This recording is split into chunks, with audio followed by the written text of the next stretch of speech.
Assalamualaikum warahmatullahi wabarakatuh. Halo semuanya, ketemu lagi dengan gue Wahyu Kurniawan di LJ pertemuan kelima, di mana pertemuan kali ini membahas tentang penelitian deskriptif, studi kasus, dan analisis isi.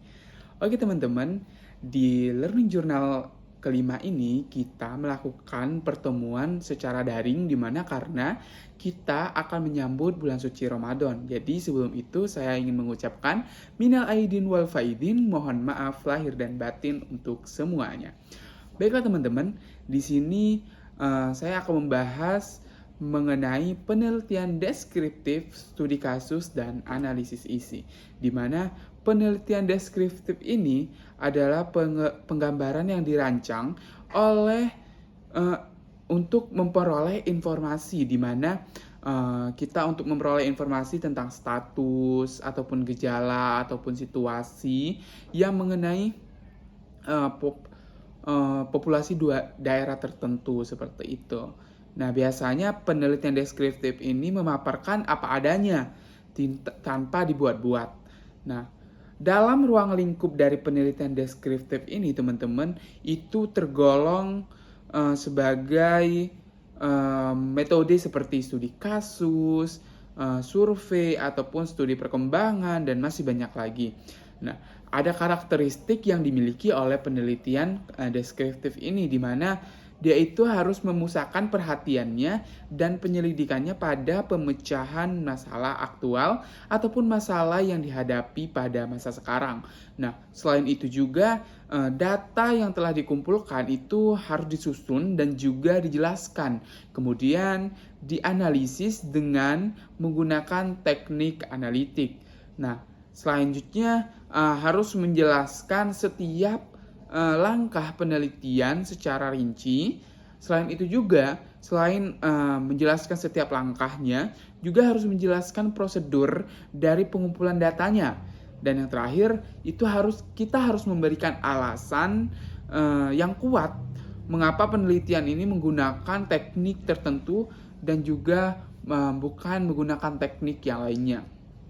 Nah, biasanya dalam penelitian deskriptif ini memiliki tujuan tertentu, di mana tujuan utamanya ini untuk memberikan gambaran yang jelas dan akurat tentang materi dan fenomena yang sedang diselidiki.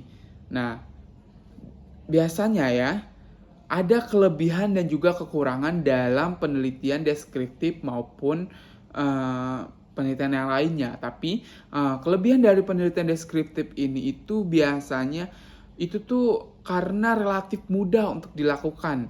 Nah, tapi dalam kekurangannya itu biasanya itu pengamatan pada objek itu hanya sekali, tidak dilakukan secara terus-menerus. Selain dari menggunakan penelitian deskriptif, kita juga biasanya menggunakan studi kasus dalam penelitiannya. Nah, studi kasus ini itu biasanya kita melihat suatu fenomena dan kita jadikan sumber dari penelitian itu. Nah, biasanya ada cara supaya kita dapat melakukan pertimbangan. Ada 6 pertimbangan yang biasa dilakukan dalam studi kasus, di mana pertama itu hakikat dari kasus itu sendiri, bagaimana hakikatnya. Kedua, latar belakang dari kasus itu. Ketiga, setting fisik sebuah kasus itu bagaimana. Yang selanjutnya itu konteks dari kasusnya itu bagaimana. Kasus-kasus lain terkait yang mendukungnya bagaimana. Dan juga informan yang menguasai kasus dengan teliti. Nah, selain itu juga ada yang namanya analisis data.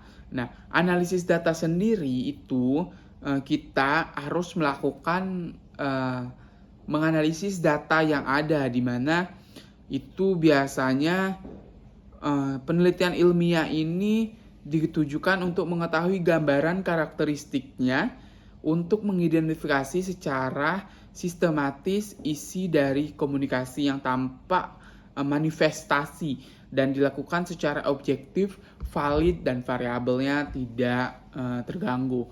Oke teman-teman, itulah pembahasan singkat saya mengenai penelitian deskriptif, analisis isi, dan juga studi kasus.